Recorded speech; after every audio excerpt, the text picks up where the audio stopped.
Good morning students. आज हम algae में एक नई क्लास शुरू करने जा रहे हैं, ज़ेंथोफाइसी, जिसका एक मेंबर है हमारे सिलेबस में वाउचीरिया। आइए पढ़ते हैं इसके बारे में। सामान्यतः ज़ेंथोफाइसी के मेंबर्स को गोल्डन येलो एल्गी या पीले हरे शैवाल कहते हैं। ये अलवणीय जल, मिट्टी और समुद्री आवासों में पाए जाते हैं। मुख्य फीचर्स क्या हैं इसके, कैरेक्टरिस्टिक फीचर्स क्या हैं इसके? ग्रीन एल्गी की तरह, क्लोरोफाइसी की तरह इनके थैलस में भी बहुत ही मॉर्फोलॉजिकल फीचर्स पाए जाते हैं, या मॉर्फोलॉजिकली बहुत डिफरेंट टाइप के थैलस होते हैं। ये टाइप्स मैं बताती हूँ। ये एक कोशिकीय कशाभिकीय रूप, यूनिसेलुलर फ्लैजिलेटेड, अमीबीय रूप, पामिलेट रूप, फिलामेंटस या तंतुवत, और साइफोनेशियस या साइफनी, ये इस टाइप के थैलस इनकी हैबिट में आते हैं। फ्रेश वाटर मेंबर्स जो है वो फ्रेश वाटर में पाए जाते हैं, सॉइल में पाए जाते हैं, और लवणीय जलों में या समुद्री क्षेत्र में पाए जाते हैं। क्रोमैटोफोर्स जो है वो डिस्क लाइक और पैराइटल होते हैं। फोटोसिंथेटिक पिगमेंट में क्लोरोफिल ए, क्लोरोफिल सी और क्लोरोफिल ई पाया जाता है। इसके साथ साथ बीटा कैरोटीन और ज़ेंथोफिल्स के अंदर फ्लेविसिन और फ्लेवोजेंथिन पाई जाती है। जो क्लोरोफिल सी की प्रेजेंस है वो साइंटिस्ट गुइलार्ड और लॉरेंजन ने 1972 में प्रमाणित की कि इसमें क्लोरोफिल सी भी पाया जाता है। Reserve food material is in the form of leucosin, oil और फैट्स, यानी कि ल्यूकोजिन तेल और वसा के रूप में पाया जाता है, और मेन स्टीरॉल जो है वो एर्गोस्टेरॉल के रूप में पाया जाता है। स्टार्च उपस्थित नहीं होती। थैलस मुख्यतः कोशिकीय और संकोशिकी होता है, यानी कि सेलुलर एंड सिनोसिटिक टाइप का होता है। सेल वॉल मुख्यतः सेल्यूलोज और पेक्टिन की बनी हुई होती है। रिप्रोडक्शन की बात करें तो ये शैवाल सिस्ट के द्वारा वेजिटेटिव रिप्रोडक्शन करते हैं। एसेक्सुअल रिप्रोडक्शन में जूओस्पोर और प्लानोस्पोर्स, एकाइनेट्स और हिप्नोस्पोर्स बनते हैं, और लैंगिक जनन या sexual reproduction by means of समयुग्मन, असमयुग्मन एवं विषम युग्मन के द्वारा होता है। फ्रिश ने इस क्लास को, हम क्लासिफिकेशन, जब हमने क्लासिफिकेशन किया था तो हमने इसे साइफोनेल्स में देखा था। पढ़ते हैं आज।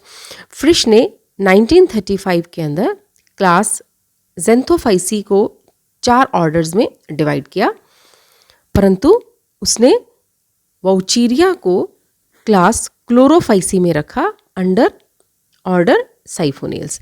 यानी कि फ्रिश ने अपने क्लासिफिकेशन में ज़ेंथोफाइसी को 4 ऑर्डर्स में विभाजित किया, और वाउचीरिया जिस जीनस को हमने पढ़ना है या जो हमारे सिलेबस के में आता है, उसमें उन्होंने क्या किया कि वाउचीरिया को क्लास क्लोरोफाइसी के अंदर एक ऑर्डर रखा साइफोनेल्स। 9 ऑर्डर्स में एक ऑर्डर है साइफोनेल्स, उस साइफोनेल्स के अंतर्गत वाउचीरिया को रखा। और रिसर्चेज हुई और साइंटिस्ट ने और स्टडी किया, तो रिसेंटली बोल्ड एंड वाइनी ने, ये साइंटिस्ट के नाम है, 1978 के अंदर डिवीज़न क्राइसोफाइकोफाइटा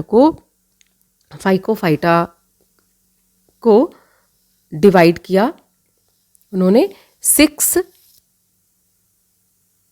क्लासेस में, ठीक है, उनमें से एक है ज़ेंथोफाइसी। इस ज़ेंथोफाइसी को फिर से 6 ऑर्डर्स में डिवाइड किया, और इन 6 ऑर्डर्स में से एक ऑर्डर है वोचीरियल्स। इस वोचीरियल्स के अंतर्गत उन्होंने फैमिली वोचीरिएसी में इसे रखा। तो इस प्रकार से इसके ज़ेंथोफाइसी में वॉचीरिया के जो क्लासिफिकेशन के अकॉर्डिंग है, ये थोड़ा सा क्लियर नहीं है। क्लियर इन द सेंस कि फ्रिश ने इसे क्लोरोफाइसी के अंतर्गत रखा और स्मिथ ने अपने जो आगे डिटेल में स्टडीज़ की 1978 उन्होंने क्राइसोफाइकोफाइटा में एक क्लास ज़ेंथोफाइसी के अंतर्गत वॉचीरिया को रखा। अब हम पढ़ते हैं मेंबर के बारे में। वॉचीरिया का जो नाम है वो जेपी वॉकर के सम्मान में रखा गया। वैसे इस वंश का नाम वॉकेरिया है और हम इसे वॉचेरिया के नाम से भी संबोधित करते हैं या उच्चारित करते हैं। सिस्टमेटिक पोजीशन बोल्ड एंड वाइनी के अकॉर्डिंग ये डिवीज़न क्राइसोफाइकोफाइटा की क्लास ज़ेंथोफाइसी के ऑर्डर वॉचीरियल्स में फैमिली वॉचीरिएसी का मेंबर है वॉचीरिया। और फ्रिश के according class Chlorophyceae, order Siphonales, family Vaucheriaceae और जीनस है वॉकेरिया या वॉचेरिया। अब ये पाया कहाँ जाता है, आवास या प्राप्ति स्थान क्या है? वॉकेरिया की लगभग 54 जातियां हैं, 54 स्पीशीज़ हैं जो कि कॉस्मोपॉलिटन है, यानी कि विश्व के सभी क्षेत्रों में पाई जाती हैं। 19 स्पीशीज़ भारत में मिलती हैं। ये शर्मा एंड खान ने 1980 में बताया और पहले ये वेंकटरमन के द्वारा बताया गया कि ये 1961 में उन्होंने बताया कि वॉकेरिया की केवल 9 ही जातियां जो हैं वो भारत में रिपोर्ट की गई हैं। वॉकेरिया की अधिकांश जातियां जो हैं ये स्थिर अथवा बहते हुए जल में, झरनों में उगती हैं। कुछ जातियां स्थलीय भी हैं। स्थलीय जातियां जो हैं वो अधिकांशतः शीत ऋतु में नम भूमि पर और जुते हुए खेतों में उगती हैं, जहाँ पर ये ग्रीन मैट्स बना देती हैं। इनकी 6 जातियाँ हैं जो मेरीन वाटर में रहती हैं, मेरीन एनवायरनमेंट में रहती हैं। वॉकेरिया अनसिनेटा एक एक्वेटिक स्पीशीज़ है। वॉकेरिया सेसाइलिस जो है वो ग्रीन मैट के रूप में बिछी रहती है, हरी चटाई के रूप में। वॉकेरिया एम्फीबियन स्पीशीज है, उभयचरी है, जो कि जल और स्थल दोनों जगह पे पाई जाती है। वॉकेरिया टेरेस्ट्रिस जो है वो ग्रीन मैट के रूप में मॉइस्ट और एरिएटेड सॉइल के ऊपर पाई जाती है। थैलस की संरचना कैसी है? वॉकेरिया का थैलस येलो ग्रीन कलर का नलीनुमा शाखित संरचना है। इस प्रकार से हम इसे साइफोनेशियस हैबिट का थैलस कहते हैं। यह ब्रांच्ड है, सिनोसिटिक है यानी कि संकोशिकी है और साइफोनेशियस टाइप का थैलस है। नॉन सेप्टेट है लेकिन सेप्टा क्रॉस वॉल पे बन जाते हैं किस समय?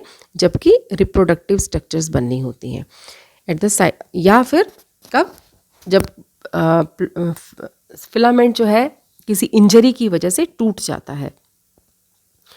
तो ये एक पटहीन नॉन सेप्टेट सिनोसिटिक या बहुकेंद्रिक संकोशिकी और मल्टी न्यूक्लिएटेड प्लांट है।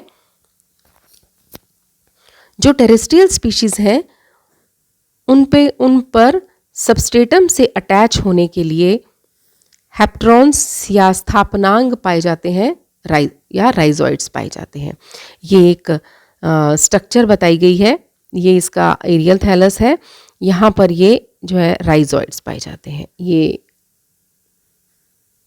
देखिए इस प्रकार से हम इसे हैप्टेरॉन कहते हैं। ये मूलाभास के समान शाखाएं हैं जिन्हें हम शाखा युक्त स्थापनांग होल्ड फास्ट या हैप्टेरॉन कहते हैं। इसके द्वारा ये सबस्ट्रेटम पर चिपका रहता है। जो एरियल इन स्पीशीज़ के अंदर जो एरियल पार्ट है वो इरेक्ट और तंतुमय होता है या फिलामेंटस होता है, और थैलस के अंदर रिप्रोडक्टिव ऑर्गन्स का बनना या उनका निर्माण इसके आधार भाग पर सेप्टा के फॉर्मेशन के साथ होता है। थैलस की जो वृद्धि है वो शीर्ष भाग से होती है, एपिकल पार्ट से होती है। अगर हम एक सिंगल सेल की स्ट्रक्चर लें तो सेल की सेल वॉल थिन होती है और 2 परतों की बनी हुई होती है।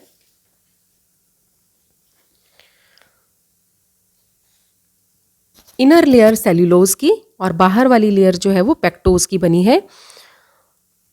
वॉल के अंदर इलास्टिसिटी नहीं होती, इलास्टिसिटी का अभाव होता है, प्रत्यास्थता का अभाव होता है, जिसके कारण ये साइफनी तंतु बहुत शीघ्र ही पिचक जाते हैं, श्रिंक हो जाते हैं। फिलामेंटस थैलस के सेंट्रल पार्ट में एक लार्ज वैक्यूल प्रेजेंट होती है। सेल वॉल के भीतर थिन पेरिफेरल साइटोप्लाज्म की लेयर जो है वो सेंट्रल वैक्यूल को घेरे हुए रहती है। साइटोप्लाज्म में डिस्क शेप्ड या इलिप्सॉइडल अर्धचंद्राकार क्रोमैटोफोर्स होते हैं। क्रोमैटोफोर्स के अंदर क्लोरोफिल ए, सी और ई पाया जाता है, साथ में कैरोटिनॉइड्स भी होते हैं। क्रोमैटोफोर्स में वोकेरिया की मिड्यूसा स्पीशीज को छोड़कर किसी भी जाति में पायरेनॉइड्स नहीं पाए जाते। Reserve food material oil globules के रूप में होता है। साइटोप्लाज्म के अंदर वाले हिस्से में बहुत सारे न्यूक्लियाई होते हैं। Reserve food material oil globules मैंने आपको बता दिया। टिफैनी ने ये बताया 1924 के अंदर कि वोकेरिया को जब लगातार रेगुलर लाइट मिलती रहती है तो उसमें रिजर्व फूड मटेरियल जो है वो स्टार्च बनता है। वोकेरिया का थैलस क्योंकि नॉन सेप्टेट होता है या ए सेप्टेट होता है, पट विहीन होता है, इसलिए ये क्वेश्चन अराइज होता है कि इसका थैलस यूनिसेल्यूलर है या मल्टीसेल्यूलर। तो ये कुछ पॉइंट्स मैं बता रही हूँ जिसके आधार पर थैलस की जो कंपैरिजन है वो मल्टी सेल्यूलर स्ट्रक्चर से की जा सकती है। सामान्यतः साइफोनेशियस थैलस जो हैं वो एसेप्टेट होते हैं, नॉन सेप्टेट होते हैं, लेकिन इनमें सेप्टेट थैलस की जो प्रवृत्ति है वो नज़र आती है, क्योंकि at the time of formation of reproductive organs, जननांगों के निर्माण के समय तथा थैलस के क्षतिग्रस्त होने पर, इंजरी होने पर सेप्टा का निर्माण हो जाता है। सेकंड पॉइंट है कि यूनिसेलुलर थैलस में जो ग्रोथ है, ग्रोथ का काम पूरी कोशिका की वृद्धि से संभव है। सभी पार्ट्स एक साथ ग्रो करते हैं, जबकि वोकेरिया में वृद्धि थैलस के एपिकल पार्ट से की होती है, शीर्षस्थ भाग से ही होती है। शीर्षस्थ वृद्धि सामान्यतः मल्टी सेल्यूलर थैलस में ही संभव होती है, बहुकोशिकीय थैलस में ही संभव होती है। इन लक्षणों से ये स्पष्ट होता है कि वोकेरिया का थैलस एक संकोशिकी, बहुकेंद्रकी तथा साइफोनेशियस नेचर का होता है। ये सारा मैंने अभी आपको बताया। अब हम पढ़ते हैं वोकेरिया में जनन के बारे में। वोकेरिया में जनन 3 विधियों से होता है। कायिक जनन, जो कि विखंडन की विधि के द्वारा होता है, फ्रेगमेंटेशन के द्वारा होता है।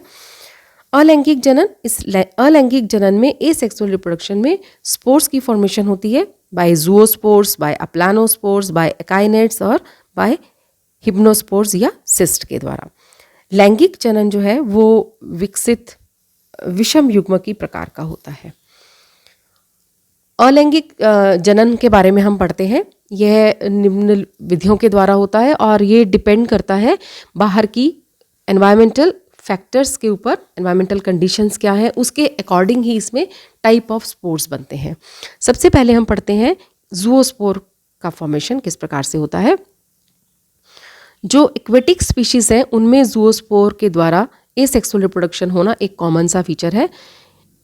इसमें बाहर एनवायरनमेंट के अंदर ह्यूमिडिटी हाई होती है, पोषक तत्वों की कमी होती है, यानी कि न्यूट्रिएंट्स जो है वो कंपैरेटिवली कम, लाइट इंटेंसिटी कम, और मेंबर का या वोकेरिया का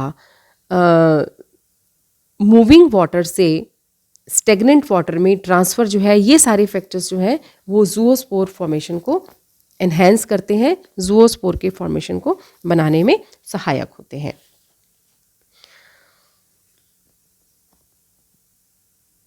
एक वोकेरिया के थैलस में जो इरेक्ट फिलामेंट है, कोई भी इरेक्ट फिलामेंट वो जूओस्पोरेंजियम का या चल बीजाणुधानी का कार्य करता है। एक स्पोरेंजियम में, एक जूओस्पोरेंजियम में एक ही स्पोर बनता है। इसमें अनेक न्यूक्लियाई, क्रोमेटोफोर्स और रिजर्व फूड मटेरियल होता है और फिलामेंट का, इरेक्ट फिलामेंट का अग्रभाग फूल जाता है। ये डायग्राम में देखिए, अग्रभाग ये देखिए, ये कंपैरेटिवली थोड़ा फूल जाता है। इसका जो एंटीरियर पार्ट है वो थोड़ा स्वेल्ड अप हो जाता है, फूल जाता है और बेस पर एक सेप्टा का फॉर्मेशन होता है। फूला हुआ भाग पियर के आकार का होता है, नाशपाती के आकार का होता है। इसे हम स्पोरेंजियम या ज़ूओस्पोरेंजियम कहते हैं। इसमें न्यूक्लियाई और क्रोमेटोफोर्स की स्थिति परस्पर विपरीत हो जाती है। अभी तक क्या था, केंद्रक जो है वो अंदर की तरफ थे और वर्णकी लवक जो है वो बाहर की तरफ थे। और अब क्या होता है, केंद्रक कोशिका भित्ति के निकट होते हैं और वर्णकी लवक जो है वो भीतर की ओर होते हैं। अभी तो ये नॉर्मल सिचुएशन है। और जब बीजाणुधानी बन जाती है तो उस समय जितने भी प्रोटोप्लाज्म के अंदर जितने भी केंद्रक हैं वो बाहर की तरफ हो जाते हैं और वर्णकी लवक जो है वो अंदर की तरफ हो जाते हैं। एक स्पोरेंजियम के समस्त प्रोटोप्लाज्म में केवल एक ही कॉम्प्लेक्स, बड़ा, मल्टी न्यूक्लिएटेड, मल्टी फ्लैजिलेटेड चल बीजाणु का निर्माण होता है। बीजाणुधानी के परिधीय क्षेत्र में यानी कि पेरिफेरल एरिया में प्रत्येक न्यूक्लियाई के सामने से 2 फ्लैजेला निकलते हैं, यानी कि एक फ्लैजेला का पेयर पर न्यूक्लियाई निकलता है। और जब ज़ूओस्पोर मैच्योर हो जाता है तो ज़ूओस्पोरेंजियम के ऊपर वाले भाग में जिलेटिनेशन होता है। जिलेटिनीकरण के पश्चात क्या होता है, उसमें एक छेद बनेगा और इस छेद से चल बीजाणु जो है वो बाहर की तरफ आ जाता है। अगर हम एक स्ट्रक्चर देखें ज़ूओस्पोर की, यह एक बहुत बड़ा multi flagellated, multi nucleated, green, Oval या पियर शेप्ड होता है। इसके सेंटर में एक लार्ज सेंट्रल वैक्यूल प्रेजेंट होती है जिसके चारों ओर साइटोप्लाज्म और क्रोमेटोफोर्स होते हैं। स्पोर्स के अंदर प्रत्येक न्यूक्लियस से 2 कशाभिकाएं समान लंबाई की मानी जाती हैं, वो बनती हैं। और मॉर्फोलॉजिकली अगर हम देखें तो ज़ूओस्पोर में अनेक कशाभिकाएं हैं, अनेक केंद्रक हैं और बहुत सारे क्रोमेटोफोर्स हैं। इस प्रकार से यह एक कम्प्लेक्स कंपाउंड स्ट्रक्चर है, इसलिए हम इसे कंपाउंड ज़ूओस्पोर, सिनज़ूओस्पोर या सिनोज़ूओस्पोर भी कहते हैं। संयुक्त चल बीजाणु या संचल बीजाणु भी कहते हैं। चल बीजाणु में जीव द्रव्य विभाजन व पट निर्माण यानी कि प्रोटोप्लाज्म का डिवीज़न और सेप्टा फॉर्मेशन न होने के कारण जो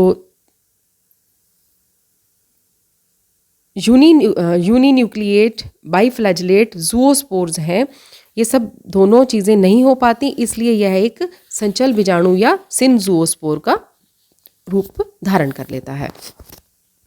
इसका जर्मिनेशन कैसे होता है? जर्मिनेशन के समय से पहले क्या होगा कि ये जो ज़ीनोज़ूओस्पोर है ये ज़ूओस्पोरेंजियम से रिलीज़ होकर लगभग 15 से 30 मिनट तक पानी के जल में तैरता रहता है, पानी के अंदर तैरता रहता है। फिर ये रेस्टिंग स्टेज में आ जाएगा। रेस्टिंग स्टेज में आने के बाद फ्लैजेला विदड्रॉ हो जाएंगे, अपनयित हो जाती हैं इसकी कशाभिकाएं और स्पोर के चारों ओर एक भित्ति बन जाती है। फिर ये अंकुरित होकर एक ट्यूब लाइक, ये देखिए ये ट्यूब लाइक नलिकाकार अतिवृद्धियों को जन्म देता है। ये आउटग्रोथ्स जो है ये वोकेरिया के एडल्ट साइफोनियम में परिवर्तित हो जाती हैं या फिर धीरे धीरे ये वोकेरिया का न्यू थैलस का निर्माण करती हैं। तो इस प्रकार से ज़ूओस्पोर के द्वारा ये किस प्रकार से एसेक्सुअल रिप्रोडक्शन होता है। अब हम पढ़ते हैं अचल बीजाणुओं द्वारा या अप्लानोस्पोर्स के द्वारा। ये टेरेस्ट्रियल स्पीशीज़ में अधिकांशतः पाया जाता है। जलीय जातियों में जब एनवायरनमेंट ड्राई हो जाता है या टेम्परेचर ज़्यादा हो जाता है तो ऐसी स्थिति में भी अप्लानोस्पोर्स बनते हैं। थैलस की जो ब्रांचेस हैं उनके अपाइसिस के फूल जाने से ये देखिए एपाइसिस या जो एपेक्स हैं उनके फूल जाने से एप्लानोस्पोरेंजियम बनते हैं। तो प्रत्येक एप्लानोस्पोरेंजियम में एक नॉन मोटाइल मल्टी न्यूक्लिएटेड एप्लोस्पोर बनता है। ये एप्लानोस्पोर जो है ये एप्लानोस्पोरेंजियम के एपेक्स पर भित्ति के टूटकर बने छेद से बाहर निकल आता है। एप्लानोस्पोर राउंडेड या लंबे होते हैं। इनके बाहर निकलने पर ये जर्मिनेट होकर नए पादप को जन्म देते हैं। नेक्स्ट हम पढ़ते हैं एकाइनेट्स, निश्चेष्ट बीजाणु। निश्चेष्ट बीजाणु एक्वेटिक और टेरेस्ट्रियल दोनों ही स्पीशीज में एनवायरमेंट में जब और भी ज़्यादा हार्श कंडीशंस आ जाती हैं, टेम्परेचर बहुत ज़्यादा या बहुत कम हो जाता है और शुष्क दशा हो जाती है, तो ऐसी स्थिति के अंदर प्रत्येक तंतु जो है वो क्रॉस वॉल्स के द्वारा छोटे छोटे सेगमेंट्स में बंट जाता है। इन भागों में जो रिजर्व फूड मटेरियल है वो ज़्यादा इकट्ठा हो जाता है। इस प्रकार से ये एक थिक वॉल्ड रेस्टिंग स्पोर्स बनाते हैं। इन रेस्टिंग स्पोर्स को हम एकाइनेट्स कहते हैं। ये जर्मिनेट होकर फेवरेबल कंडीशन पे फिर से नए प्लांट का निर्माण करते हैं। नाउ हिप्नोस्पोर्स या सिस्ट निर्माण के द्वारा और भी ज़्यादा एनवायरनमेंट के अंदर जब और भी ज़्यादा प्रतिकूल परिस्थितियाँ आ जाती हैं तो जो एकाइनेट्स का प्रोटोप्लास्ट है वो डायरेक्ट जर्मिनेशन ना करके और छोटे छोटे खंडों के अंदर यूनिन्यूक्लिएट एमीबाइडल सेगमेंट्स के अंदर परिवर्तित हो जाता है। ये सेगमेंट्स जो है वो पोर के द्वारा लेटर वॉल सिस्ट की वॉल को ब्रेक करके बाहर आ जाते हैं। इस समय जो है वो थैलस वॉकेरिया का जो थैलस है एक अनदर जीनस गोंग्रोसीरा की तरह नज़र आता है, तो इसलिए हम इस स्टेज के अंदर इसे गोंग्रोसीरा स्टेज का कहते हैं। प्रत्येक अमीबाइडल मास जो है वो एक वॉल अपने चारों तरफ क्रिएट करेगा और इवेंचुअली जर्मिनेट होकर एक नए थैलस का निर्माण करता है। तो ये है एसेक्सुअल रिप्रोडक्शन बाय ज़ूओस्पोर्स, एप्लानोस्पोर्स, एकाइनेट्स एंड हिप्नोस्पोर्स।